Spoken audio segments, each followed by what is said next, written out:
Meteor, I think, was their album that I really like. If I had to listen to Linkin Park, I would listen to that album. Meteor. Yeah. I think Meteor was the only one I listened to. Yeah. Which was the one that had the Add Backside Attack? Advic Sabe.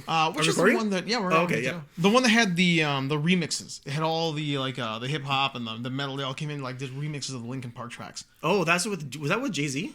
I think that was the one that they released after Hybrid Theory. There was like the right. Yeah. Was it after Hybrid Theory? Yeah, I think it was. Okay, I think the album is called Reanimated. Reanimated, yeah. Yeah, I remember that one. I liked quite a bit. Mm-hmm. But after a while, I just realized like all your songs just sound the same, Linkin Park. I couldn't stick with it, like as a long running fan. Yeah, I think after Meteora, and then the only song that I really got into, I really liked after that was that New Divide song from Transformers. That was good. Because it was a catchy song, and then I just didn't. I stopped listening to him after that. But even New Divide was just another Linkin Park. It was another Linkin Park song. Yeah, it was the same as all the other songs. Yeah, but they're like, I found that they were the new version of the what's it called?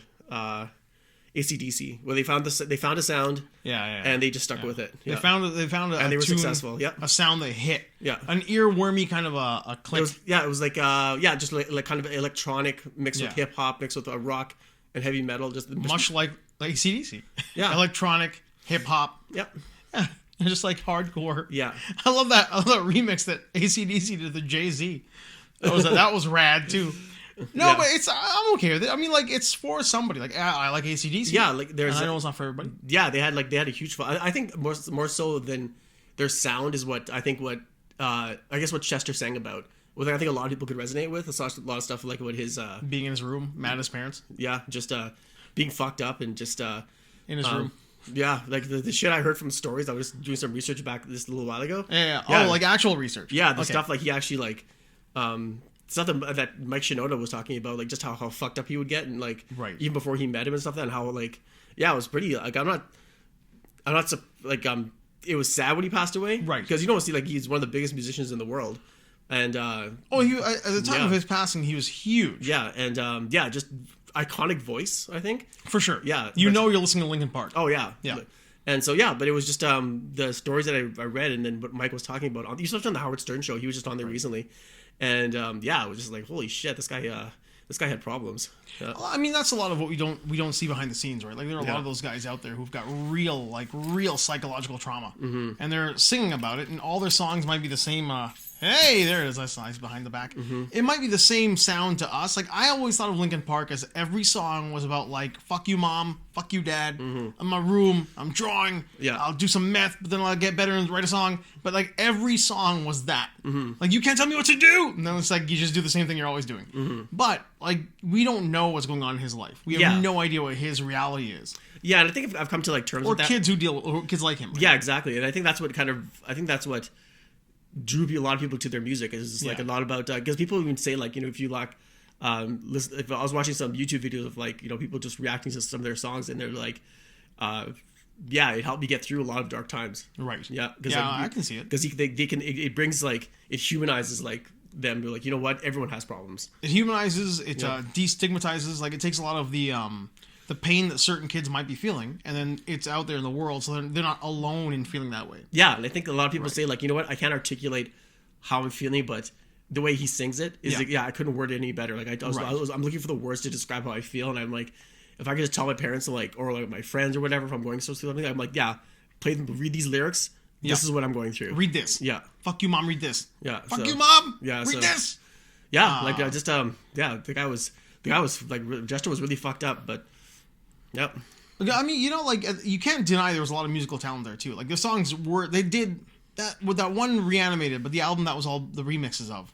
I can't remember the name of the album was, but that album was a lot of fun the first time I heard it. Yeah, I think iconic album. Yeah, I think music wise, I think they're like if I had to like classify Linkin Park's music, it was just fun music to listen to. No songs were over like fun.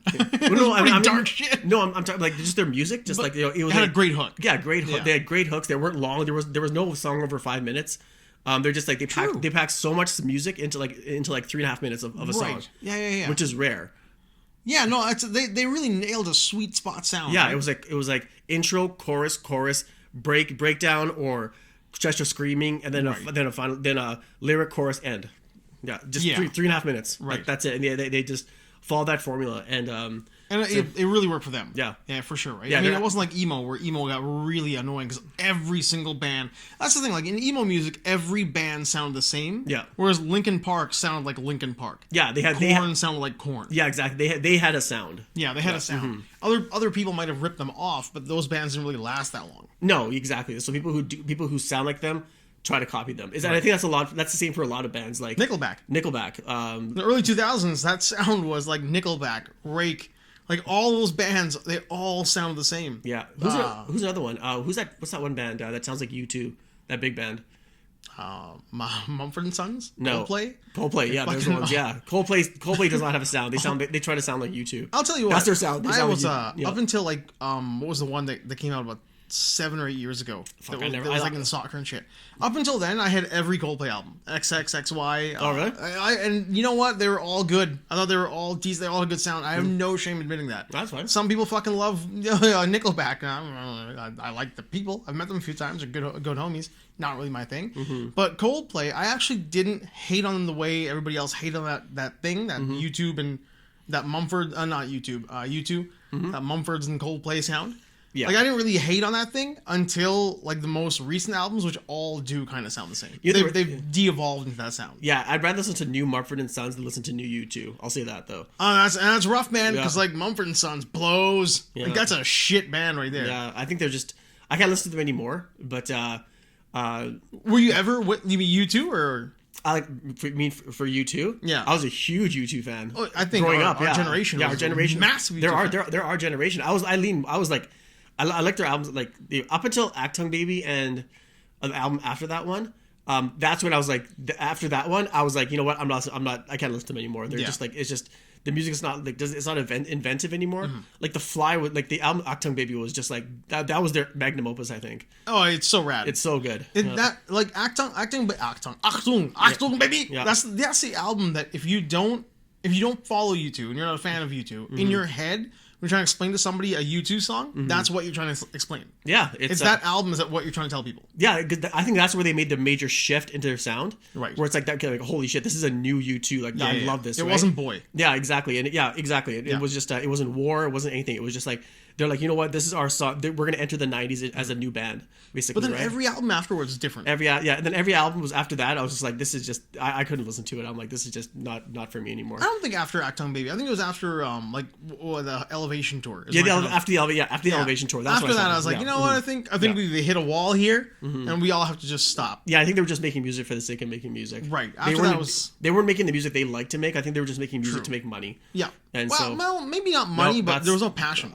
No passion. Yeah, there's no passion there. Yeah. It's like, I think, like, that kind of thing happens sometimes where maybe you're not driven by just making money, but you're driven by you think you're doing something innovative, but you're not. No, they stopped, like, they stopped having a good sound. Like, I don't know, I don't know how to put it, but, like, their music just sounded like just stale, super stale. Yeah. So yeah, that's the U2. They burned out, I think.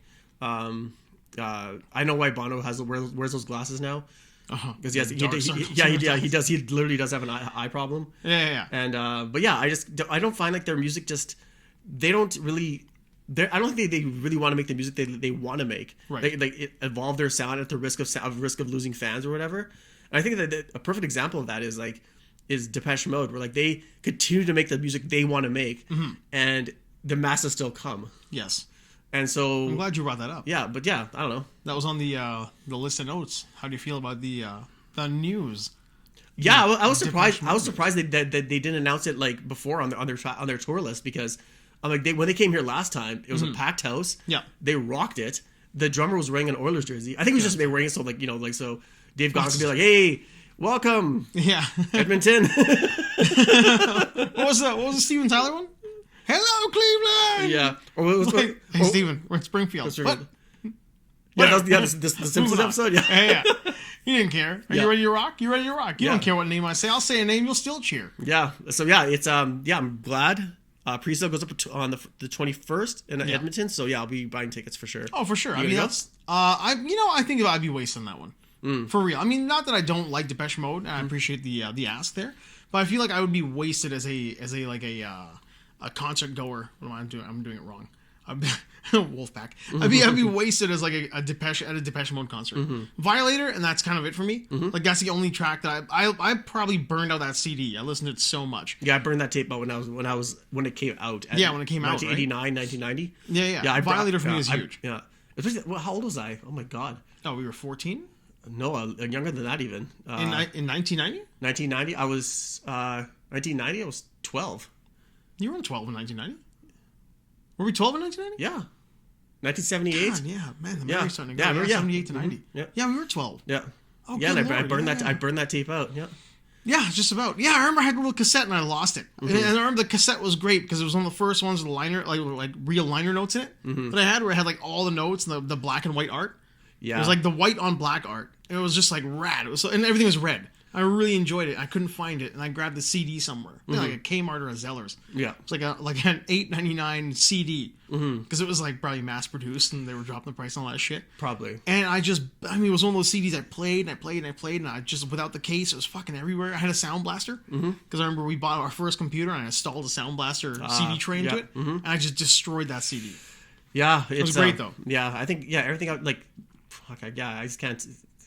Depeche. I think I have too much of everything of them. I've seen them too many times. That's fine. That's your band, great, right? Yeah. Yeah. But so like they'll be coming here in November. So yeah, looking forward to it. There's a lot of concerts that can get me out of the house anymore. Like really, when it comes to like a gigantic show, not a lot where I'm gonna be frontline or like trying to make sure I get my tickets or find a scalper if I can't. I can't think of one that I would actually try like really hard to get into. Maybe because I've seen a bunch. I mean, I worked in concert halls. Most of my youth.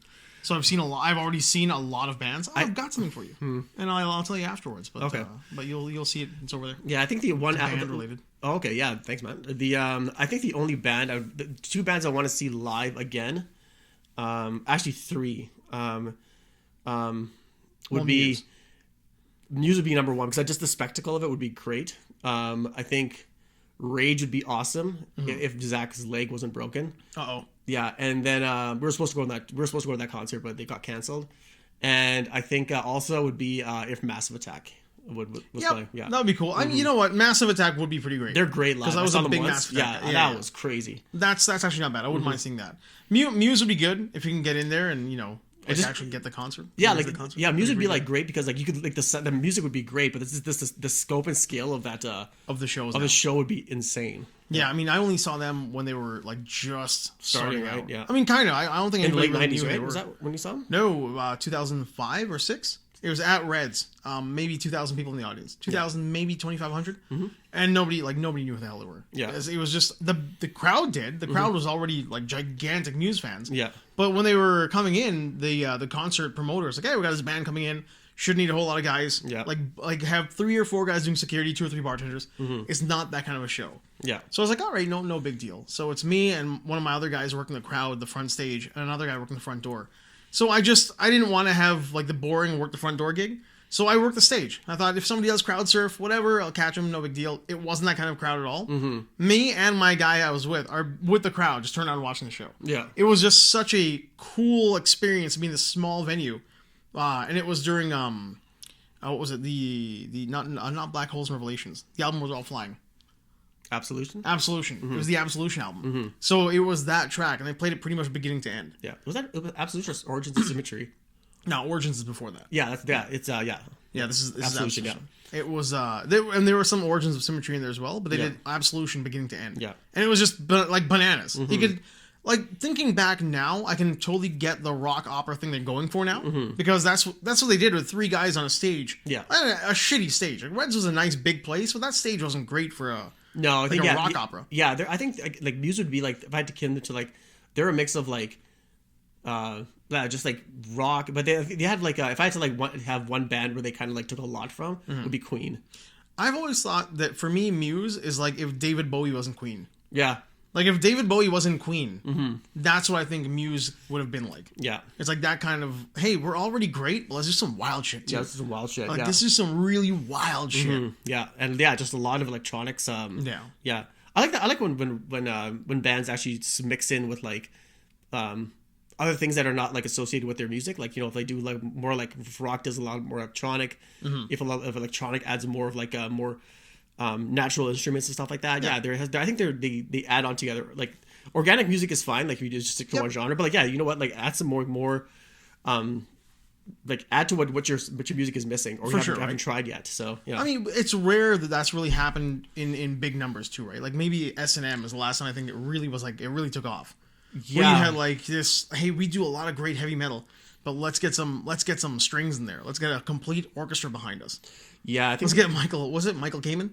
Let's get Kamen to come in there and like back the entire thing. Yeah, I think the only time. Yeah, I think also I think right after Violator, because Depeche Mode was actually really programming everything in their computers and synthesizers, and then after that, when Songs of Faith and Devotion came out, they were like, let's get on stage and play some instruments. Let's get on the guitar. Let's get on the drums. Let's do this. And so yeah, they had like bands should have really good, talented musicians, not just guys who can like.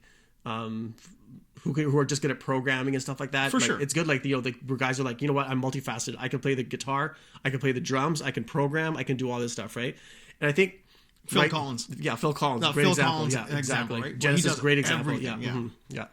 No, I think that's important. I think it's really important to have like at least one guy in the band who is the everything guy. Yeah. Because I mean, you're gonna eventually. I think it's gonna be the Coldplay thing, right? Where sooner or later you're gonna just become that guy or that band with that sound. Yeah. And nobody's gonna give a shit. No one's gonna give a shit. Yeah. But if you have the ability to branch out and do some wild shit, like, hey, I know we do a lot of synthesizers. We do a lot of, we break out the old Roland. Yeah. Every show. How about this one? We put the Roland away.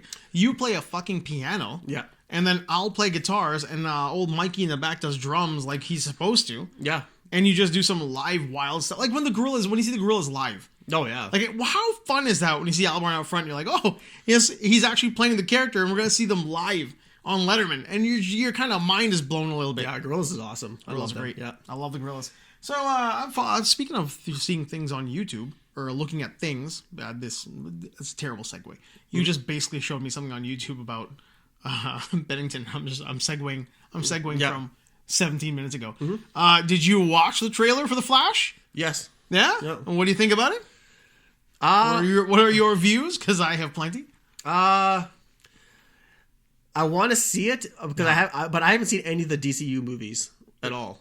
I've seen Man of Steel. I haven't seen Justice League. You haven't seen Justice League? I've seen Wonder Woman 1, the first one. Oh. And then and I've seen Batman versus Superman. I've seen those. Yeah, the only one you're missing is Aquaman. I've seen Aquaman. Oh, yeah, then the only one you're missing is Aquaman 2. Yeah, but I don't remember anything from them. Or Wonder Woman 2. Yeah. But like those don't matter anyway. Those don't matter anyway. Because they're gone. Yeah, but I don't remember shit from them. After watching the trailer for the new Flashpoint, what are they going to call it? Yeah. The Flash. Mm-hmm. It kind of feels like they're giving Michael Keaton his moment now. Yeah. And I think that's why they scrapped this Batgirl movie to give him his Batman Beyond movie. Yeah, because goddamn, does he look good? He looks really good. The car looked great. The fight scene looked great. Like his Batman animated series style Ben Affleck Batfleck fight scene. Yeah, looked incredible. The Bat Pod looks good. The pod looks great. Yeah. Well, if it is the pod, I think that's just a motorcycle. It is, yeah, because I think the Bat Pod has a front one wheel, and I think this one had two wheels in the front. Two wheels in the front, right? I think that's just the Bat Pod, Batfleck pod. Yeah. It's not the actual Bat Pod. Mm-hmm. But I mean, I'm happy. I think it's gonna be neat to see where they go with the new Supergirl. I think her movie's already been scrapped, unfortunately. She seemed like she was good as in the costume. The one in the trailer? In the trailer. Yeah, she looks good. She looks good. Yep. And Ezra Miller, man, they're polishing that turd as much as they can. Until they have to boot him out. They probably already booted him out. Yeah. I think this is going to be the one. Maybe the ending of this movie is, hey, look, I'm a happy camper now. Bye. Bye, guys. Here's a new Barry Allen. Yeah, no kidding. He died on the way to his home planet. Yeah. Poochie. He's the Poochie of the... Yeah, exactly. The DC universe. Yeah, so with Poochie, he just left. It's just an animation cell. Yeah. Like, it'll just be a still image of Ezra Miller. Yeah, and just fading away. And they'll move it across the screen. Yeah. And I'll be like, hey, just so you know, Poochie died on the way to his home planet. We'll never hear from him again. It's over. Oh, poor Ezra Miller. I don't. Yeah, that guy's. I've seen like videos of like him. I didn't know anything about him until I started watching like videos of like him like doing all that weird shit that he's doing too. Like kidnapping. Yeah, if I met him face to face, I'd knock him out. I'd be like, you're a fucking dork, man. I'm like, he's kind of a simp. Just headbutt him. Yeah. Like, I mean, you see him coming. I'll just hit him in the nose with my head. A mean headbutt. Just get ready. Get your jaw nice and clenched. Get your neck nice and tight. And just straight in. Yeah. Straight in front of your forehead, not the top of your head. Yeah. I think it's like, it's not like he's dealing with like, I don't know if he's dealing with any. He must be. It's got to be legitimate. Yeah. That's got to be, right? Like, that's a straight up, like, I mean, 20 years ago, you'd be able to say he's a crazy person. Mm-hmm. But there has got to be rampant mental issues in there that just went unchecked and unnoticed. And then they exploded in the worst way. Yeah. I don't get what, yeah, it's like people in, I understand this. Like, you know, we're seeing, like, people who are, mentally ill. Like, you don't see, like let's say in Hollywood, right? Like, is this becoming, like, a trend, or is it actually it's actually really going on? No, I don't think it's becoming a trend. I think it's trendy. I think it's trendy because how can all of a sudden we didn't hear too much about it like we were growing up, and then all of a sudden it goes like this, and all of a sudden within the last 2 years it goes like this, like a SpaceX rocket to the moon. Yeah, it doesn't make any sense. It just went straight up. No, I think it's like kind of trendy. I think a huge part of it is that, like, being other. Does it just say that you can play that card because it can get you out of shit? Because people know it. I think it's a lot of stuff. Yeah, because no one can say anything against it. Yeah, I think that's part of it. Yeah. I think a huge part of it is people who otherwise had nothing, like had no like a badge. They were no way a minority. Mm-hmm. Suddenly now can be something that makes them a bit of a minority. Yeah, and you're special now. Yeah, you're like all of a sudden you got a lightning bolt scar on your head and you can do things. Yeah, like I've got this thing that I do and I stand up for these people. I do this thing, and what the fuck do you do? It's like a different kind of virtue signal. Yeah, I think there's some of that. I think in the case of Ezra Miller, it's two things. I think number one, he's probably legitimately mentally ill. Yeah, but I think the other thing is he's legitimately an asshole too. Yeah. So it's like you can be two things, man. I say it all the time. You can be legitimately mentally ill and need help. Yeah. And if you get that help, you're cool. He's a good person who needed help. Or you can be legitimately mentally ill and be a complete asshole and refuse to get help and just keep spiraling out of control. Where do you think Kanye fits in that mold? I think he's that same. I think he's the same as Ezra Miller. I think he's legitimately mentally ill. He's got some issues that probably went unchecked. He's clearly got a lot of stuff from his past that it's been in the public already. With the accident and the mother and like his life before he got famous. And he's also a giant piece of shit. Yeah. He's also an asshole. So those things are not good together. And then you get this. Like, had he gotten help and gotten treated, then maybe we wouldn't be looking at him as such a gigantic motherfucker. But unfortunately, he's like, I'm right and you're stupid. These are my viewpoints. I'm not going to get checked because, you know, I'm smarter than you, whatever it is. It doesn't mean that, like, you know, like the Tom Cruise thing where he was surprisingly right about the mental health and psychiatry and the drugs they pump into people. Like, you know, there is that as well. But I think with Kanye and Ezra Miller, it's a-holery jacked up by their mental illness. Yeah. Judd, I guess the Directors Guild Award ceremony was happening the other day. Did you see that? Yeah, and everybody kind of flocked to Tom Cruise. Yeah, Judd Apatow was not kind. Is that the one you're talking about? That's what. Yeah, he was not kind. What happened there? Oh, what did he say? He said, Judd Apatow. Yeah, he said the whole thing about like Tom Cruise doing all these stunts is just an ad for Scientology. I mean, that's a viewpoint, I guess. Yeah. I think you can be two things. I think you can be a Scientologist, which is batshit bonkers, and you can also be like a wild man who wants to do a bunch of stunts for movies. Yeah, and it's like I just don't. You can be two things. Yeah, he's like there are things called special effects and like stuntmen and stuff like that, right. And I'm like, why do you care? Number one, why do you care? Maybe he was doing it to be funny. I don't know, but like probably. But I was like maybe if it was a joke, then yeah, that's fine, right? But I'm like, right. In the same token, I'm like, let's say if he was here and we're having that argument, I'm like, I would just say, that guy puts everything he can into entertaining people. I think it's true. Yeah, and if he's willing to put his life on the line to do it, or his career on the line, yeah, or his body on the line, or whatever it is, that's his decision. Fucking let him. Yeah, let him. Yeah, I always say, man, that guy is hopped up on cocaine and steroids, and I could not be more pleased. Yeah, let him do whatever. Yeah, he does whatever he can to entertain us. Here's my beef with the Scientology thing. Like, I'm one of those people who thinks that Scientology bad. Like, I'm in that column where I think it's not a good thing. But I feel like that for lots of religions. I think Orthodox, like hardcore Vatican loving, you know, there are no rapists in the Catholic Church. Mm-hmm. That's bad. And if you look the other way and you're hardcore into the Catholic Church, you're complicit. I think if you're like, you know, Judaism, you're cutting off baby dicks. Like, there's something wrong there too. Hinduism, a lot of dirty fucking shit in Hinduism. Yeah. Lots of dirty shit in Hinduism. Look it up. I'm not here to Google it for you. It's easy to find. Mm-hmm. So I feel pretty like negatively about most organized religions. Yeah. So then when somebody says to me, it's like, well, you know, he's just doing it because like Scientology's bad. I'm like, they're all bad. You're just picking a team that you're on and shitting on another team because it's an easy target. If he wants to get coked up and do all those fucking stunts, fucking let him. Yeah. Can I have that Coke? You can have that Coke. And guess what?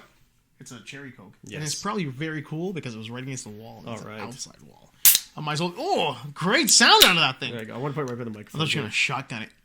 You just like poke a hole in the side of your key and just chug it back. How does that cherry Coke feel, though? It's crisp. It is crisp. I have not had a cherry Coke in... This is all my neighbor. My neighbor's a big cherry Coke guy, so I keep a stash here for him because we do movie nights. I'm not a cherry Coke guy. I haven't had one in a while. But when I smell that, it's like all of a sudden, like, you know, like a guy who smokes walks into a casino and suddenly he's like, gets itchy, he's got to leave. That's what I like with cherry Coke. Man, you're just... Oh, man, that's good. Just going back on that, huh? Yeah. There's some water here, too, if you like. Yeah, I can't do that. I can't do the bashing on a religion thing because I hate them all so much. Mm-hmm.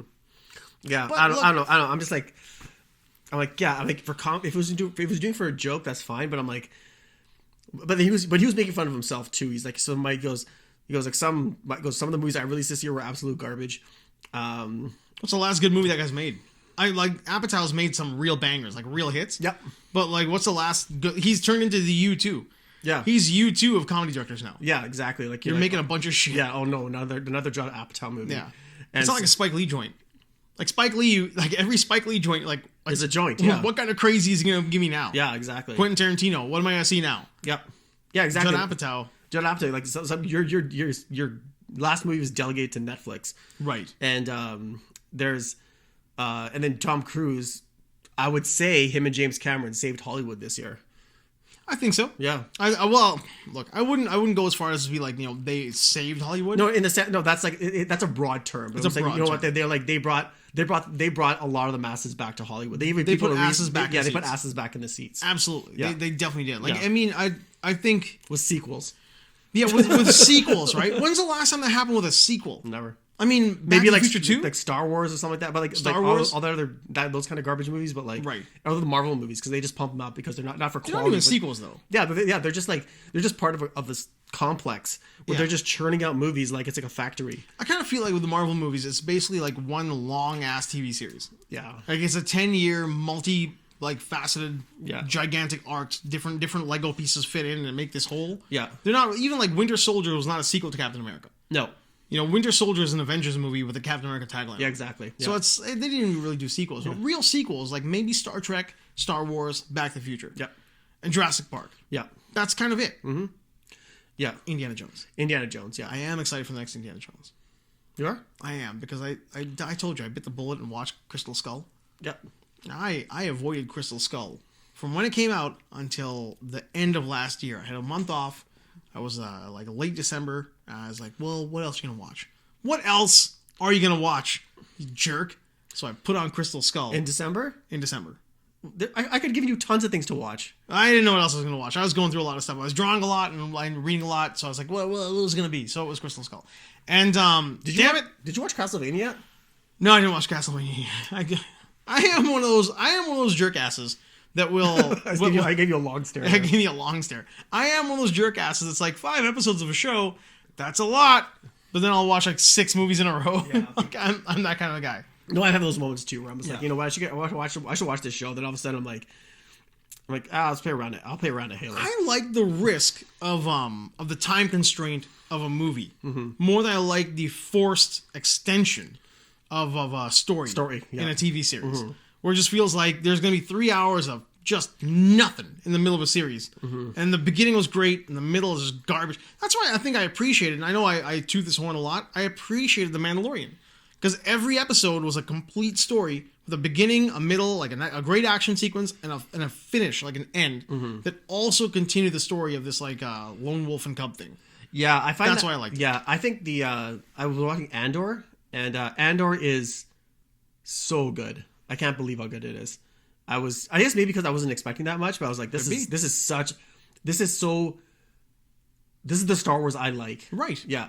And that's what's happening on TV. Yeah, that's the Star Wars I like. The Dave Filoni, Jon Favreau branch of Star Wars, Yep. fucking phenomenal. Yeah, It's incredible. Yeah, it's great. I just think there's just too much. There's just too much garbage going on in the TV right now. For sure. But season 5 of Drive to Survive is coming out. The trailer just dropped. Yeah. I assumed that you'd be pretty jacked for that. That's going to be great. Yeah. I tried so hard. I tried I watched season 1 and got so far. I got so far. I tried so hard and got so far, but in the end, it didn't really matter because I didn't get through season 1 of F1. Sparta will need sons. Sparta will need sons. Man, we really. I mean, if this was the end of the episode, that was a great callback to the beginning of the episode. I'm glad you caught that one because, I didn't. Yeah. I didn't catch that. Yeah, there's but I'm glad that I think that the F1 series and all the sports stuff Netflix does, they're all really good and they're totally watchable. Yeah, the quality is good. Like the quality of the show is unmatched. Like in the sense of like they really get down to the nitty gritty. The funny part, the dramatization of it is hilarious. Yeah, it's so funny. It's like, oh my god, yeah, that's pushing it a lot. That's where Max Verstappen is like, I didn't want to be in seasons 1 through 4. He goes, yeah, they dramatize it way too much. But he's in this series. He's in this next one. Yeah. I think that was the thing that I didn't really appreciate. Like I didn't like the forced, because again, like there's not a lot going on. It's really cool if they give me like 3 episodes a season. If you give me 3 episodes a season of that show, I'm all over it. But just stretching it out to 8 or whatever it is, I just feel like there's a lot of waiting around for things to happen. So you're filling in these like character arcs that don't really exist. Well, the reason why the reason why they have that is because there's so many races and there's so much shit that goes on. Right. Yeah, there's a lot of shit. Like the drama is actually at 6 of what's going on the grid in the back behind the scenes. You mean like out of a 1 to 10? Yeah, so it's at a 6 right now, the drama, right? But the TV show, when they talk, they dial it up a little bit. Oh, for sure. That's what they do to make sure that they get people to watch it. But if you can like ignore that and just watch it for the racing, it is bonkers. The racing footage is the best I've ever seen. Yeah, it's incredible. I've never seen footage shot that well of actual. I mean, close was that Stallone movie, Driven. Driven is it's hot garbage. Yeah, but but you're right. That's like directed where they can take multiple takes. This is all like live happening. Like it's not special effects in camera. Yeah, they plan ahead, obviously, right? But but the driving is like whatever happens. Whatever happens. Yeah, that's the beauty of it. Yeah. Good old Spike Spiegel. Yeah, whatever happens. Yeah, and I think that's what I enjoy about the show. Like for me, there's a lot of fast forwarding. Because like I can't take an artificial narrative. It really bums me out. Yeah, because like when I watch that show, because that season takes place after the season ends, so you know who wins, right? But you want to see what happens like in the behind the scenes, right? So that's the purpose of the show. It's a good recap. Yeah, so like it's a recap basically, right? So it's like Howard. It's like the Howard. It's the after show of like Howard 100 News, right? You know, like the is that right? So the good thing is that you get to see like what they're saying when they're in the cars, how they're like competing against each other and stuff like that. That's the purpose of the show. You know who's going to win in the end. Yep. But you get to see like the tension and everything is like is incredible. Yeah. I do like that. Yeah, but the music and like it's cool, but you're just like, you know, it's like you're putting makeup on a pig basically, right? But like it's just, you know, it makes it entertaining. And it's great, like, right? And I'm sure it's got a lot of people into racing. It's my Fast and Furious. That's a stretch. That's a gigantic stretch. It's fast. Even I admit, as much as I love Fast and Furious, like even I admit that Fast and Furious is just garbage. Hot garbage. It's I would say it's hot garbage, but the top coat of garbage is all cherry pies. So it kind of lures you into the smell. You're like, exactly. This might not be so bad. These are warm cherry pies, and then it just turns into diapers. What did Vin Diesel say? He said he wants he wanted Fast and the Furious to be like their Star Wars or Harry Potter or something like that. Probably. Yeah. That sounds like something he might say. Yeah. I think that's what it is. Or his Lord of the Rings or whatever. Yeah, I think that's exactly what it is.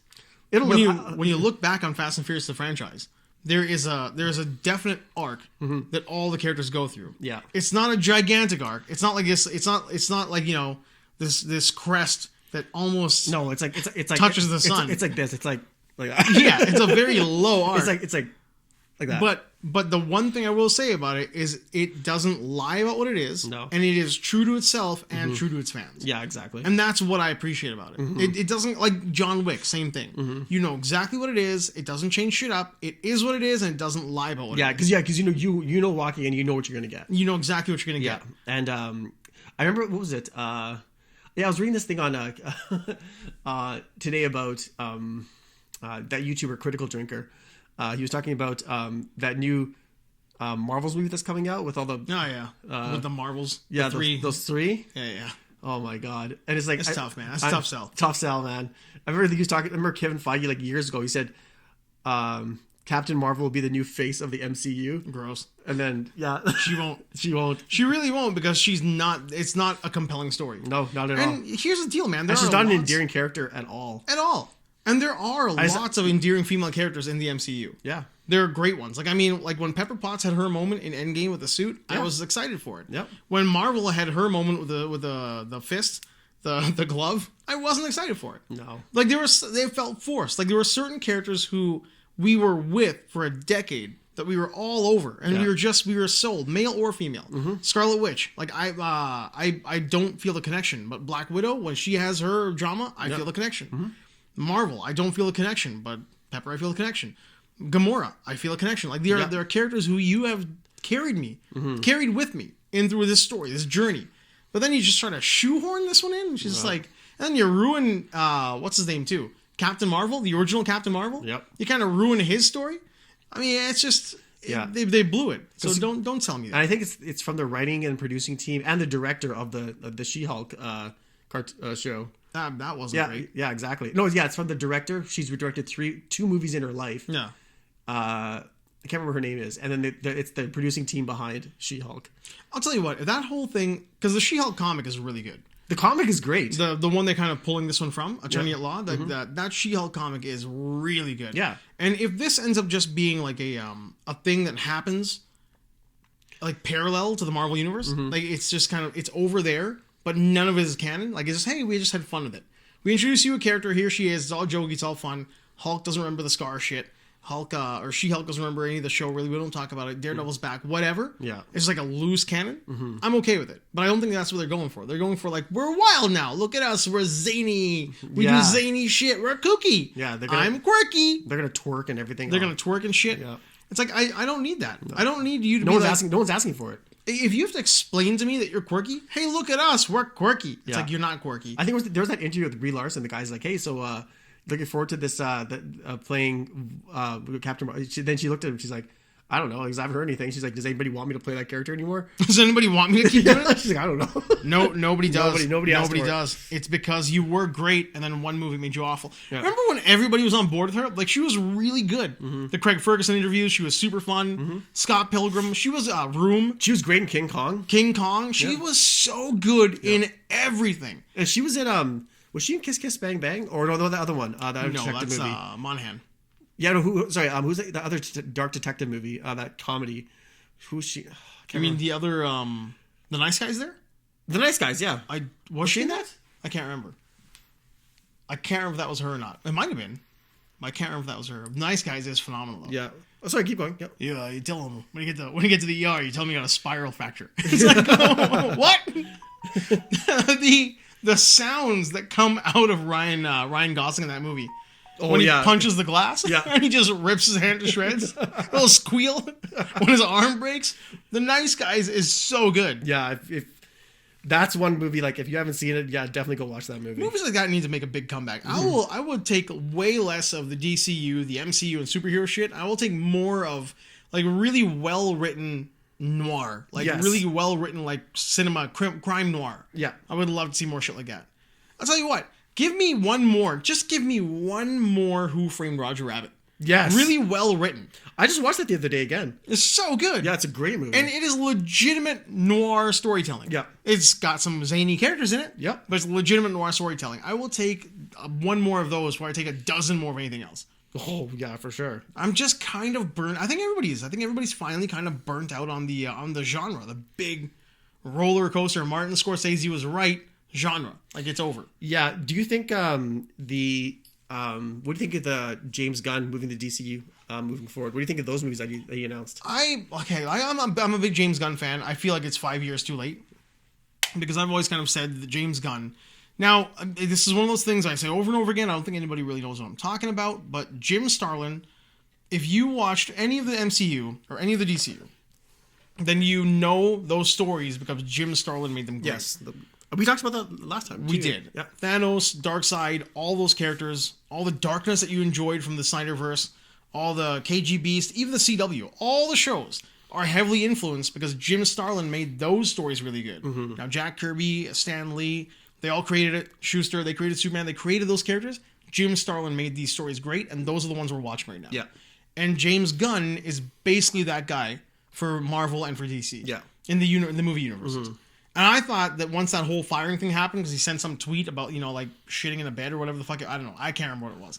Some tweet he sent out and people went bananas. Mm-hmm. They fired him from the MCU. Mm-hmm. I kind of thought he's going to jump ship then and then become the Jim Starlin of DCU. So that's when you think it should have happened. That's right? kind of what I think it should have happened. I kind of feel like now, like at least for us in our age group, I feel like we're not interested anymore. It's a novelty now. Yeah. So whatever happens. I'm really not. I don't know. I think it'll be fun to see where it goes, but I'm not I'm not in bed with it. Yeah. I'm not loving it. Yeah. I'm not putting my dink in it, so I don't owe it anything. It doesn't got to pay me for my services. So there's nothing there that I'm like tied or connected to. Yeah, I think like we're talking about how there's certain movies coming out that we want to see, and like when are these going to come out? When do the properties switch over so they can actually start making the movies? Right. And I have to admit, I'm on the fence now whether I would want to see a Silver Surfer movie now. I kind of feel like I think it's too late. Yeah, it's too late, and I don't really think they're going to happen. They're not going to happen. Yeah. I don't think it's going to happen in another like maybe 5 years. But any of that, like like we talked about the properties kind of having like a turnover, right? Like eventually Christopher Reeve is no longer Superman, and Brandon Routh is, and then eventually like it's been some time, and Michael Keaton's not Batman, and Christian Bale is. Yeah. You get these turnovers, then you get like 3 or 4 really good stories, then you wait for a little while, and then like somebody else takes over. I don't think we're going to see any of that shit anymore. I think now they're going to grab one guy and run him for like 15 years. Yeah. As long as they can milk that cow like dust out of the titties, they'll just keep on milking it. Mm-hmm. And then next thing you know, they'll bring Christian Bale back for a cameo appearance and Ben Affleck back for an appearance. Those things are going to happen. Mm-hmm. And we're just going to, like, the universe will just extend until like the saturation of the sponge happens, and we just hate it. Because you either die the hero or you live long enough to see yourself become the villain. Mm-hmm. And that's how it's going to go. Yeah. I think it's just... I just think people are just going to start losing. The thing is just, and like this whole Marvel and DC thing, it's like, there's going to be a saturation point where it's like, there's going to be too much sugar in your coffee. Right. And you're just like, you know what? There's going to be other reasons to like go to the movies besides seeing these movies. Yep. And so granted, they kept the movie theaters alive. Mm-hmm. I'll give them that. But more original, good stories told in big scale have to be done. For sure. Yeah. Where you want to, like, you know, I don't want to go see, I want to go see a movie because this actor's in it, not because this character's in it. And so like that's what like Tom Cruise has become a comic book character. You're right. Yeah, like Ethan Hunt is basically Iron Man. He's no different. He's no different. Yeah. It's the same thing. It's just it's a different type of story. Yeah, exactly. Like granted, he does like the only difference is that he does the stunts that's the draw point, right? But like. But if you want to see a guy who takes original ideas, tells them on big scale, original stories, whatever they are, right? You can look at James Cameron, you can take a look at Christopher Nolan. You can like those are the people that are just like directors like that are just like those are the kind of movies that I think should be taking center fold rather than just like or center stage, rather than just like these big tentpole factory made comic book movies. I'll even go one further, man. I don't want to see another Christopher Nolan movie like after what's it called? Guggenheim. What the hell's the next one called? Guggenheim. What was it called? After Oppenheimer. After the movie about the art thing. Oppenheimer. After Oppenheimer, I don't want to see a Christopher Nolan movie for like a decade. I don't want to see a James Cameron movie for a decade. I want to see a really good Scorsese. I want to see Departed. I want to see like take an hour out of The Irishman, make it a better movie with better effects, and give me that. Yeah. I want to see like some. The Town. Give me The Town. Yeah. Like Jeremy Renner. Get back on your feet. Yeah. Revive your character. Exactly. Revive your character. Yeah, and he did get shot in the mouth. Yeah. He's dead. Mm-hmm. But I want to see those like the Kingstown, the new series he did. Yeah. I want to see shit like that on the big screen, like really good, well made, well written, like really fucking good crime noir. Yeah. Yeah, that's the thing too. I think the transition is going to have to be like. What original stories that are just not special effects driven movies are going to convince people by the masses to come, especially kids. Right. Like there's always going to be Disney movies. It's going to be hard right now. It's going to be hard. Yeah. When we were kids, it was like you had these gigantic these like not tentpoles even. You would get these eye candy movies like Goonies would come out. Yeah. And it was just bonkers. Star Wars would come out. It was bonkers. But it was like maybe one every couple of years. Mm-hmm. Back to the Future even wasn't really like that. No. Whereas like mind-boggling special effects. It was just a story. Yeah. Like you didn't get these gigantic like spectacle movies. You only got one every couple of years. Yeah, because and plus like this, and like, you're right. Like those special effects were used to enhance it, not to like, were the movie. Like, you were like, how were the special effects in that movie? Oh, they were crazy. It was all the special effects, right? They're there to like add spice to the movie. Yes. Not to like take over the movie. Right. It's I think we said it once before, right? It's a seasoning. It's like salt. All the special effects is salt. Yeah. You got a really nice steak. You put a little bit of salt on it. That's a tasty steak. Yeah. Got a little bit of butter on there. It's good. Yeah. A little bit of garlic. It's great. But if you just dump it all on there, yeah, like when you're served food at a restaurant, you shouldn't ask for salt. No, you should taste it first. Yeah, it should be like it should come ready, and like you don't have to add anything to it. For sure. Yeah. Yeah. You dumping salt onto it, just you want it. I want it well done. I want salt. And where's my fucking ketchup? Yeah. Like that's what these movies are now. That's all they are. It's just all like a well done steak with salt and ketchup. Yeah. I know. Yeah, I just can't subscribe to it. Won't. I can't subscribe to it. I won't. Yeah. I won't, Jerry. No. I won't. I won't. I won't do that. I can't. I won't.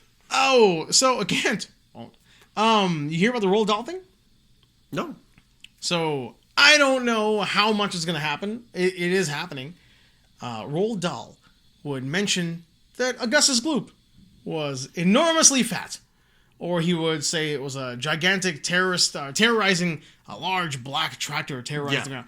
All that kind of stuff, right? Oh, is he getting canceled for that? They're going to change all of that. Oh, great. They're going to get Augustus Gloop is now just enormous. He is not fat. He no longer has bulbous folds of skin. He's been inflated to look plump.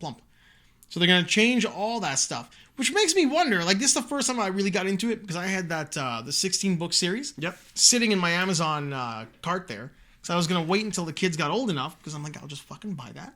And I'll read all these crazy stories, like James the Giant Peach. We'll read James the Giant Peach. Are they changing in all the publications of it? All the Roald Dahl books from here on out are all going to be changed to have more to be more sensitive, to be less. Oh, fuck off. Yeah, to be less, finger pointy, fat shamey. To be less. Exactly. How is his face is covered in soot because he's poor? No, he's just differently challenged. He's economically challenged. He's economically challenged. The witches. They're gonna take that part about the witches, where it's like she could. Why that you don't know? She might be a cashier. She might be a nurse. Now it's like she could be a business lady or a woman of great authority. It's like I get it. I get that everybody's super sensitive. But can't we just leave like certain books just alone? Why don't you leave them alone? Why don't you just change the opinion rather than the fact? For sure. I don't get it. How about you educate people? Yeah, why don't you temper your feelings instead of like trying to change the fact. They're not. No one was like, do we get raised of like, now we hate fat people because by reading those novels? No, I fucking hate fat people. Yeah. So I love fat people. I used to be a fat people. Yeah, but like, you know what? Like, I was a fat people. What's the line? You ate your way in, you can walk your way out. You can walk your way out. That's what I did. I hit the weights. I lost all the weight. I don't know, man. That's just stupid. I feel like it's one of those things where it's like it's not censorship. It's like sensitivity censorship. It's like we're now that you're right. We are now nerfing everything. Yeah, we're that 100%. Yeah, we're just this generation of weak people. But it makes you wonder about how much has been censored that we don't even know about. Like how much, because we don't know. Like we know that when we were kids there were books that were being banned. Yeah, it's not gonna. It's even now there are. Yeah, it's not gonna stop me from calling someone if something is fat or someone is fat. Well, they're going to change the name of the Chunky Bar now. Yeah, it's going to be. They're going to change that. I don't know that. Yeah, they're going to call it thick piece of chocolate. But then somebody will get mad about that. Lizzo will be like, I'm the thick piece of chocolate. And I'll be like, oh my god, are you offending Lizzo? Yeah, exactly. Oh, is this the Lizzo bar now? Is this the Lizzo bar? They're going to keep doing shit like that. Like you can't say anything because somebody's going to find a reason to be upset about it. Yeah. When did we become old people? I don't know. When did we become like, get off my lawn? Like, how are we that guy now? I think we're just so bored that we have to like attach ourselves to any cause, and then we just like, and then it grows in numbers. Oh, you're pissed off? Okay, you know what? I like your music, so I'm gonna join your group and do that. I'm gonna join your group about what you're mad about. Yeah. I'm not saying Lizzo's mad about anything. I'm just making a joke because I think Lizzo is fucking hilarious. I'm a huge Lizzo fan. I know nothing about her. Her SNL was great. I think her music is good. I think that whole Thomas Jefferson flute debacle was great when she played the crystal flute, and all the white people got mad because how dare Lizzo play a flute? Nobody should touch that flute. It's like it's been played. It's probably been played by somebody behind closed doors that you don't even know about. Oh yeah, probably. They just hand the flute and be like, Lizzo, play this. Be the first person ever. They're only mad because like Lizzo's fat and black and she's not like skinny and white. Yeah, that's why those people were mad. Yeah, I think who's that? I love Lizzo. Who's that? that black comedian, that female, that older one who's on SNL. She was in Ghostbusters. Oh, Leslie Jones? Yeah, Leslie Jones, yeah. Oh, man, I can't stand her. Well, I think you can't stand the character. The character, yeah. Yeah, she plays a certain character. And she can't, like, she's not, like, I don't find her funny. Right. Like, I'm sure she's a nice person. No, I'm sure. Yeah, but I just don't find her funny. But her brand is not for me. Not for me at all. Oh, it's like, I'm like that with Amy Schumer. Oh, I'll go right the other way. Yeah, I hate Amy Schumer. I can't stand her. I can't, like, watching the commercials for the new Amy Schumer, where basically she just stands there and farts for like a second, and then she makes faces and sounds. I can't get behind the brand. That's just lazy. That's lazy writing. And I think a lot of these, like I was watching, like, the Leslie Jones lady on SNL. Mm-hmm. She's not, like, that show's not for her. That show's not for anybody. Anybody, because you can't, like, all these people, like, they're not naturally funny. You can see them looking at the cue cards. Yeah. Like that, and they're just, like, looking, and then that's not how you deliver a joke. No, man. The only thing funny about that show is the swap jokes that that Michael Che and, what's it called? Scarlett Johansson's husband there. The fucking Poindexter. Yeah, Poindexter. They switch jokes, and they try to embarrass each other with, like, really racist, like, comedy. That's really funny. Actually, everything else is terrible. Michael Jost. Yeah, I think the other person who was really funny was Debbie Downer. Dratch. Rachel Dratch is great. Great. See, that's a great example of somebody who understood, like, really, like, high level subtle comedy. Yeah, like really high level subtle comedy. Did you see that sketch when they went with Lindsay Lohan when they went to Disney World? Oh, probably. Yeah, and she made the whole people in that scene. Yeah, everyone was cracking up. They couldn't control themselves because her face she had a perfect look when she would play the two Boston assholes. Yeah, her and Jimmy Fallon. Mm-hmm. Like Rachel Dratch and Fallon too, man. I think he eats a lot of shit for the laughing all the time, but also on SNL was quite good. Yeah, he had his moments. Yeah, when they needed a Sandler, they made him dance that monkey dance. Yeah, for sure. Yeah, he had no qualms about it. No problems. Yeah. I think like some comedy is for some people, and some comedy is for other people, and some comedy is just not comedy.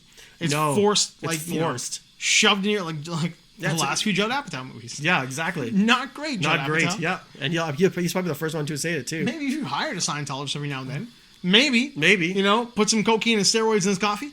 Stirred it up and just made him like fire off a couple of speed runs and jump off a couple of buildings. Yep. Maybe your movies wouldn't be so bad. Oh, one thing I was gonna mention this. I have I played Elden Ring. Oh, the first time? I played it last night for like 2.5 hours. Good Lord, how'd that go? You know what's multiplayer? I had no idea. I actually know very little about Elden Ring. Yeah, so I started on Twitch. Vlad got me into it. He said he lent me his copy, and I was like, okay, fine, I installed it. Playing it, and then he's like, okay, he's trying to tell me what to do. He's like, you know what? You just go on Twitch. And so I made a Twitch account so he could see what I was doing. He's trying to instruct me, and then we started playing multiplayer. And that game is all of those From Software games are so hard, like it's impossible. Did you ever see the meme where it's Link, and Link shows up and he's like, oh look, a brand new world to explore. Oh look, a skeleton. And he runs up, and the skeleton just fucking stabs him right through and through. Mm-hmm. And he's like, welcome to Dark Souls, bitch. Oh, yeah. It's like, this is not Zelda. Yeah, it's like... Dark Souls is definitely not Zelda. Oh, yeah, it's not. Like, I would honestly rather play a Zelda game, because it looks like they're just more fun. Well, I mean, they're easy to get into, right? Yeah, this one, Vlad even, like, because when we were playing multiplayer, he just... he's on level, like, 1,000, I guess, right? Yeah, literally, he's way up there. He's way up there, as we discussed. And, so when we played multiplayer, he just dropped like all of his inventory that he could spare. He jumped me from level 0 basically to level like 300 just by on stuff that he just had in his pocket. Just giving you gear. Yeah, just giving me gear. And so we were playing multiplayer, and I'm like, I could not beat this one level. It was one dog I was fighting or whatever it is. And I just said, you know what? I had enough. And I just said, I wasn't having fun anymore. I'm like, how can you play this game for like 1,000 hours? I'm like, this game drives me nuts. It's too much, man. Like dodging and like fighting and stuff like that, and then like you're just getting slashed to death and stuff like that. I'm like, even Sekiro wasn't that bad, so I was like, oh. The one thing I don't like about the I really do like the Dark Souls games. I play the shit out of those. I enjoy them. They're fun for me. Yeah, and it's a beautiful game. Like it's beautiful game, well made game. But the only thing I don't like about them is that it's not so much a game. It's you're trying to like go down a path, and you're just step by step remembering all the moves on the path. You're you're not innovative in your gameplay style. You have to like die. Then realize, okay, so if I step 3 times and I go left, I die. If I go right, I live. Mm-hmm. Then you step 3 times, go right, and you go forward, and then you die. And you're like, okay, don't go forward, go right, then left, then forward. Cool. Then you do that motion, and then you die. And then it's like, fuck, okay, it's like, now what? Then you have to dodge, then you have to right stick, lock onto your opponent. Right. And then like start hitting him, and then and then left B, and then you have to like roll and dodge that hit.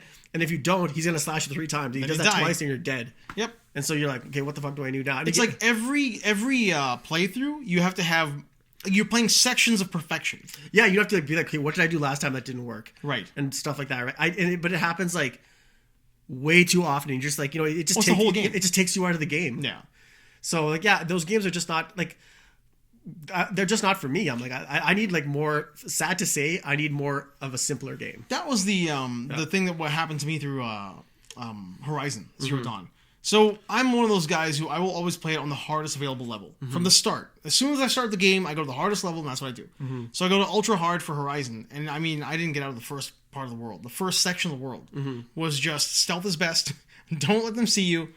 Get as many powerful weapons as you can by grinding, and then little by little by little, you just get better and better. And I think I got through about like 3%, maybe 2% of the game. Yeah. Over 100 hours. It was just impossible. So finally, I'm like, well, I'm not having fun. Yeah. Let's just move it down to normal. So I went to normal difficulty, and then I finished the game without even trying. It was too easy. So I can, but the thing was, even when it was really difficult, you could choose the direction you wanted to go in the game. Like you attack the robots from different angles. You never ever felt like I better go 3 steps this way, 2 steps that way, and go forward, and then you die. Because it was all very fluid. The game was moving around like Zelda. Yeah. Whereas Dark Souls, it's just a puzzle. It's a puzzle game. It's a puzzle game. Every movement that every area you're in is you have to figure out the puzzle. Yeah, and then like you're not sure where to go. Like you have to talk to the lads. Like you have to talk to this person 3 times. Right. Talk to them 3 times. Like after the end of the conversation, talk to them again until they stop repeating themselves. I was like, why can't they just tell me everything in the first sentence? Yeah. Stop. I don't want to. I don't want to talk to some gabby fucking homeless person. No. And he's like, oh, you must. Answer me these riddles 3. It's really? Exactly. Is that you what must we're grab doing? the amulet of Zivzarb and then you have to like they have to go. They'll tell you where to go. They have to go back to him like, you've unlocked the amulet of Zardon, and then you've unlocked the Clorg of Squire Quib. And I'm like, fuck. Just tell me, go there, kill this person, then come back, and I'll give you some shit. Like I don't know. Go down the street, stab that bitch in the neck. Come back here. I give the orb. Yeah. That's what I want. And he kept saying like, oh, you are maidenless. You are maidenless. And I'm like, you're telling me, okay, so is this a whole like journey of having blue balls? Yeah, pretty much, right? You maidenless. You say they just make fun of you, they're a loser. You're just like, yeah, you're maidenless. Yeah, I could do that with those games. I mean, I see what they are. They're fun. They're enjoyable they're for game what of the they year are. for a reason. I totally understand it. Total respect. But I'm like, yeah, I cannot. I need games where I'm like, I cannot sit and grind for 1,000 hours. I want Crisis. I want Zelda. I want Redfall. That's the game I'm looking for. I want Redfall. Yeah. That's the kind of stuff I want. Yeah, because that game, like, you can play 4 players. It's run and gun. You're in it, but it also has an RPG element to it. You can change your weapons. You have to free a town. Storyline looks cool. Looks fun. You kill vampires. It's like Lost Boys on steroids. The thing about that too is it's a world where you kind of already know what's up. Yeah. Like you get into that world like, okay, cool. I got there's vampires. What kind of vampires? Stoker vampires? Yeah. Buffy vampires? Yeah. So crosses and stakes? Cool, man. Yeah. We're Give me the sword, crosses and stakes. I'm good to go. Yeah. We're in a town in the Midwest. Awesome. Perfect. Redfall does look like ridiculous fun though. I can't wait to get it. I already pre-installed it. It's got that Left 4 Dead but vampires. Like exactly. It looks really good. What else I have? Hey, Richard Belzer died. Who? Richard Belzer. Fucking homicide. Munch. Oh, yeah. Comedian. That's right, yeah. Hulk Hogan guillotine. Hit your head in the ground and never really sue Hulk Hogan. Yep. Yeah. 70, 78. Man, it was a little bit weird. Richard Belzer, for me, is one of those guys who would show up in something. Like if he was doing X-Files or like even fucking Sesame Street. Where he would show up and you're like, okay, things are going to get a little bit kooky. Like he was like when the turkey, you're making a turkey in the stove, and the red nipple pops out of the thing so you know it's cooked. Then you get excited because like, we're almost there, boys and girls. Yeah. Richard Belzer was that on shows. Yeah, Richard Belzer was awesome. Yeah. It's just sad. Well, I mean, that's, I don't know if it was... I'd say sad. Like, sad or... just surprising. I didn't know him personally. I looked at his IMDb page and I was like, yeah, man, that kind of sucks. Yeah, that's kind of suck. What else do we have? We had the thing about people who were screaming out reparations about 2 weeks ago. Something that's in my head is all of a sudden like this conversation about should there be reparations in the United States, which I don't think there should. I mean, I don't think like no, I don't think there should be there because like the thing is like you can't. How are you going to implement that? Exactly. So there was and you can't, right? Because it's going to be that thing. It's like, are you 1/16 African American?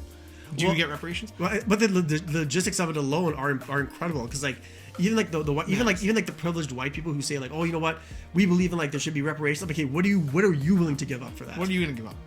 What I thought was funny about the whole thing, because you're never gonna get it, was how many of these like, you know, these like go back to your own country people, like the people who would be the first to scream go back to your own country, suddenly are quick to tell you that they're like, I was the first generation of my family born in America. My grandparents and parents came from somewhere else. Like we are all from somewhere else. We all come from somewhere else. I shouldn't pay reparations. They don't know how to argue. But you should go back to your own country. That's what I thought was funny. It's like all of a sudden it's like, I know I've been yelling that you smell like curry, but like my people smell like curry in the old country. Like, you motherfucker. Like, you look like everybody else. You were basically passing for white, and it was all good until suddenly you might have to hand out a little bit of your cheddar to give the reparations checks out, and suddenly you're an immigrant. All of a sudden, you're not from here anymore. Yeah, I don't know. Like I said, the logistics make no sense. A lot of the most people who are complaining about it, besides the black people who have said like, you know, there should be, they're not asking for the moon. They're just saying like, you know what, some justice should be made, right? Yeah. Fair enough. Okay? Totally fair. Yeah. So, but there's a lot of like triggered white people who are just like complaining, like they're like the Indian people who are complaining about Apu, right? Right. That they're saying like, yeah, we're offended. I'm like, we weren't offended. We weren't offended. But like they're small group of you were offended. who are offended for black people, right, or people of color, whether it's Native Americans or black people who were brought into the States, and they were like, then they're arguing about it. But these are the kids who are on college campuses going to like high tuition cost. Like, so what are they willing to give up? What are you gonna give up? Nothing. Yeah. Are you gonna? I'll tell you what. How about you give up that slave-built phone in your pocket? Yep. Because that's doing more damage to the country of origin of these people that are going to get the reparation checks anyway. Yeah. How about that kind of stuff? How about we care more about the actual damage that we do as people right now? Yep. Buy recycled. That's what you should do. That should be the title of this episode. Buy recycled. Go buy something recycled. Don't worry about it. Don't hold it up. Nobody knows what you have in your hand. Nobody knows what you bought. Oh no, they know already. They know already. I'm just saying, like, how about like if you're gonna? But my point is, if you're so ramped up about, you know, equity, equality, civil rights, all that shit, just put your money where your mouth is. Put your money where your mouth is. Instead of getting mad about like I shouldn't be responsible for reparations checks, or I should be responsible. How about you just like buy responsibly? Yeah, stop being a hypocrite. Yeah. Drinking out of like aluminum cans dug out of the ground. No, that's bullshit. Yeah, that's all recycled. Yeah, this is your house. This is my house. But no, I mean, I think you should be more responsible with your wallet and how you live right now, going forward. Yes. Rather than looking back and like pointing a finger at something somebody said 10 years ago, or the way somebody's been living their life, and then being like, oh, you've been doing this wrong, that wrong, whatever. No, start fresh and stop being an asshole now. Yeah. Buy recycle. Yeah. But is that the title? I guess. I said it 3 or 4 times already. By the end of the show, it's probably in big letters right now, right in the middle of the screen. Yeah, buy recycled. Like flashed at 1 hour and 3 minutes of the episode. It's more than that. We ranted for a bit before. Yeah, that's true. Like an hour. It's just like right in the screen right now. It hasn't gone away. Yeah. In fact, the music is playing, and that's going to be the screen yapping us out. Yeah. Unless you had something else. You got some other stuff? You got some fun, wild shit that you want to talk about? Oh, yeah. I guess I'll be on a Canadian safety publication. That's right. Yeah, so that's coming up pretty soon. I shot the pictures already, so you're gonna be published. You're a published author. I'll be my work. It'll be nationwide. So the publication will go out. Is it gonna be on your side? Huh? I'm sorry. Oh no, it won't be on my side. I didn't want to be in it even, and so they just had no one else to film. So my mom made me do this. Yeah. So yeah, I'm dealing with my own Lincoln Park tragedy. Your own Lincoln Park tragedy. So yeah, it's good though. It's fun. So it was you shot like 7 or 8 photos. I shot about 60 photos. Then they're gonna pick whatever they're gonna pick like a dozen or so. I think there's 4. 4? Okay, yeah. So still, that's kind of I'll nice. be one of them. Yeah, that's nice to have. To be recognized by your field, to make these images, to bring joy and happiness into the lives of the heathens. Yeah, I was testing this one girl in the picture, and she was where I was looking straight at her because I was doing a breathalyzer test on her, like a mock one. Were you gonna fucking karate kick her in the face like Elvis Presley? No, we were both sitting down, right? But I kept looking her in the eye like this, and I was like. Like that, right? And I was looking, and she was looking at me too, right? We were both, I think, both trying not to laugh, But we're just like, oh my god. And then I was like, should have talked about your raw animal magnetism. oh yeah. I was like, yeah, she's pretty cute. So Probably half my age, but I was like, good lord. I think that's pretty neat, though. I think it's fun to be asked, and it's kind of cool when it's published and you've got like a little piece of paper there, your magazine that you've taken those photos. Yeah, I'm gonna keep it. And I'll be like, yeah, this is a reference For sure. There you go. But attach it to my resume. That's right. Yeah. I think I am literally the face of safety. You are the face of safety in Canada. That's all I got. That's all I got too. We're well, I will say we're in the top 8% of podcasts because we release an episode every week. Yeah. If you can do that, you're in the top 8%. Yeah, we're the Weekly Beats version of podcasts, because like you know when you can go on Weekly Beats and like my cousin and my friend are there, so if you want to go check out their music, go check it out. We'll check it out. There's just one every week. There's something else coming out. Yeah, that's what we do. Yeah, we get all jacked up on cocaine and steroids just for you people. Just for you people. We're jumping off buildings. Yeah, I'm wasted right now. I'm drunk right now. Oh, you want to say your thing? Peace out. That was a quick ending.